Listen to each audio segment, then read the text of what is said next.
अस्सलाम वालेकुम दोस्तों, पिछले वीडियो में हमने एक बहुत सिंपल लेकिन पावरफुल बात की थी। हमने ये दिखाया था कि अगर आप अपने पोर्टफोलियो में जो ट्रू कंपाउंडिंग स्टॉक्स हैं उनके वेट को 45% से 65% तक लेके आते हैं तो लॉन्ग टर्म में रिजल्ट्स कितने मुख्तलिफ हो जाते हैं। 15 लाख रुपए की मिसाल से हमने ये देखा, अगर आप कुछ भी ना ऐड करें या फिर आप 50,000 रुपए महाना इन्वेस्ट करते चले जाएं या फिर लाख रुपए महाना इन्वेस्ट करें अगले 15 से 20 साल के लिए। और इसमें सबसे बड़ी लर्निंग ये थी कि फर्क ट्रेडिंग से नहीं बल्कि सही बिजनेस ओन करने से पड़ता है।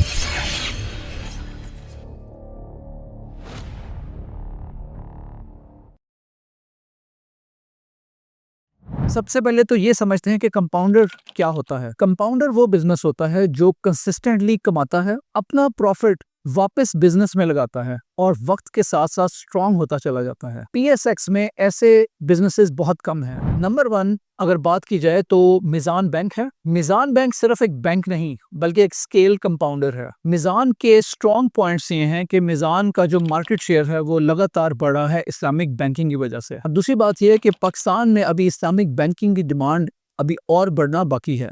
और तीसरी बात यह है कि स्ट्रॉन्ग डिपॉजिट्स होने की वजह से इसकी प्रॉफिटेबिलिटी बेहतर होती चली जाती है। जैसे जैसे इसका साइज बढ़ता है उसके साथ साथ इसकी पावर भी बढ़ती चली जा रही है। दूसरी जो कंपनी है वो सिस्टम्स लिमिटेड है। सिस्टम्स लिमिटेड एक मॉडर्न कंपाउंडर है। इसका बेहतरीन एसेट फैक्ट्रीज नहीं बल्कि लोग हैं और इसकी एग्जीक्यूशन है। सिस्टम्स के एक अच्छे कंपाउंडर होने की 3 जो बुनियादी वजह हैं। नंबर 1 इसके एक्सपोर्ट बेस्ड रेवेन्यूज हैं और ग्लोबल क्लाइंटल है। नंबर 2 इसे ग्रोथ के लिए हैवी कैपिटल की जरूरत नहीं है। नंबर 3 ये हाई वैल्यू IT सर्विसेज में एक्सपेंशन करता है। और यहाँ कंपाउंडिंग का मतलब है टैलेंट और कैपेबिलिटी में री इन्वेस्टमेंट। नंबर 3 पे जो कंपनी है वो लकी सीमेंट है। लकी सीमेंट सिर्फ एक सीमेंट स्टॉक नहीं है, ये कैपिटल एलोकेशन स्टोरी है। लकी कैसे कंपाउंड करता है? नंबर 1 रीजन इसकी ये है कि ये अपना जो पैसा है, कैपिटल है, वो डिफरेंट बिजनेसेस में मूव करता है। नंबर 2 कैश जनरेट करके सही वक्त पर री इन्वेस्ट करता है। नंबर 3 इसकी मैनेजमेंट डिसिप्लिन है और उनकी एक लॉन्ग टर्म सोच है। इसी वजह से लकी साइकिल्स के बावजूद ग्रो करता रहता है। नंबर 4 पे माड़ी है।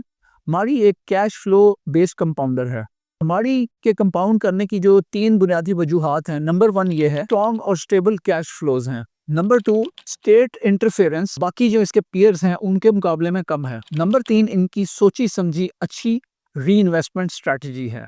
सो माड़ी पहले कैपिटल प्रोटेक्ट करता है और फिर उसे ग्रो करता है। तो ये है वो 4 कंपाउंडर जो आपके अगर पोर्टफोलियो में तकरीबन 65% के करीब एलोकेशन में हों तो ये आपको 15 से 20 साल में काफी अच्छी कंपाउंडिंग दे सकते हैं। तो आइए समझते हैं कि इन कंपाउंडिंग बिजनेसेस के मोड्स क्या हैं। मोड एक sustainable long term competitive advantage होता है जो कंपनी के मार्केट शेयर और उसकी प्रॉफिटेबिलिटी को प्रोटेक्ट करता है फ्रॉम द कंपटीशन। ये वो कॉन्सेप्ट है जो वॉरेन बफेट ने दिया है। मिजान कंपाउंड इसलिए करता है कि इसका रेट और इक्विटी काफी हाई है। इसका जो री इन्वेस्टमेंट इंजन है वो डिपॉजिट्स, फाइनेंसिंग और स्केल है। इसका जो मोड है वो इसकी ब्रांड है, शरिया कंप्लायंस है और डिस्ट्रीब्यूशन है। इसके पास जो एज है वो ये है कि इस्लामिक बैंकिंग पाकिस्तान में अभी भी लो है और उसमें काफी ज्यादा अभी भी पोटेंशियल है। सिस्टम्स इसलिए कंपाउंड करता है कि इसका हाई ROIC है। इसका मोड एग्जीक्यूशन, क्लाइंट स्टिकीनेस और डोमेन डेप्थ है। इसका जो ज्यादा फोकस है वो ग्लोबल IT आउटसोर्सिंग और डिजिटल ट्रांसफॉर्मेशन पे है। इसको करेंसी की भी हेज है बिकॉज इसके जो रेवेन्यूज हैं वो डॉलर्स में होते हैं। लकी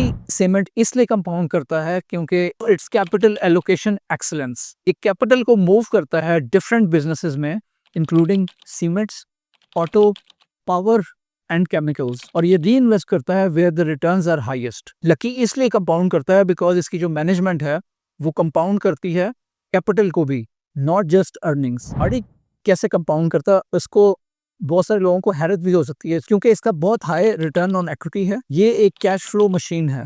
ये सिलेक्टिवली री इन्वेस्ट करता है एक्सप्लोरेशन में और एनर्जी ट्रांजिशन में।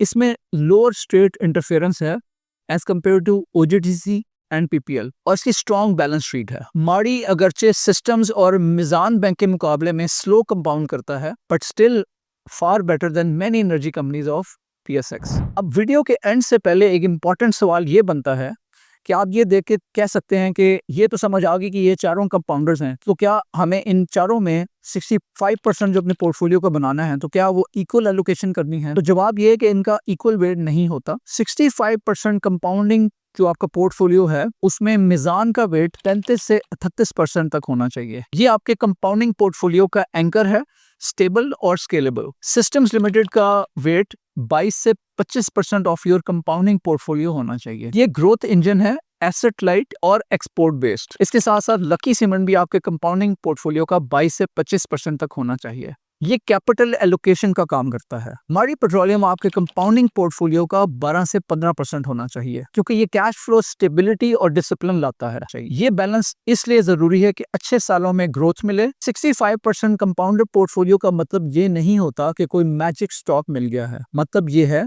कि ये अच्छे बिजनेसेस हैं, लॉन्ग टर्म और डिसिप्लिन के साथ। अगर ये तीनों चीजें साथ हो जाएं तो कंपाउंडिंग खुद काम करती है। याद रखें, इन्वेस्टिंग में वक्त और क्वालिटी मिलकर काम करते हैं। अब थोड़ा सा इसको देख लेते हैं कि बाकी जो स्टॉक्स हैं वो इस टेस्ट को कैसे फेल करते हैं और वो इतने अच्छे कंपाउंडर्स क्यों नहीं हैं। तो अगर हम फर्टिलाइजर्स की बात करें, फॉर एग्जांपल एफएफसी की, इनका कैश पे आउट होता है वो ज्यादा होता है एज कम्पेयर टू देयर री इन्वेस्टमेंट। यूटिलिटीज की बात करें, फॉर एग्जाम्पल हपको की, तो इनके कॉन्ट्रैक्ट कैप्ड रिटर्न होते हैं। अगर हम ऑयल एंड गैस की बात करें, जैसे ओजीडीसी और पीपीएल, तो ये स्टेट कंट्रोल है, इनका ठीक ठाक इन्फ्लुएंस स्टेट का होता है और इसके साथ साथ फ्लैट ग्रोथ है।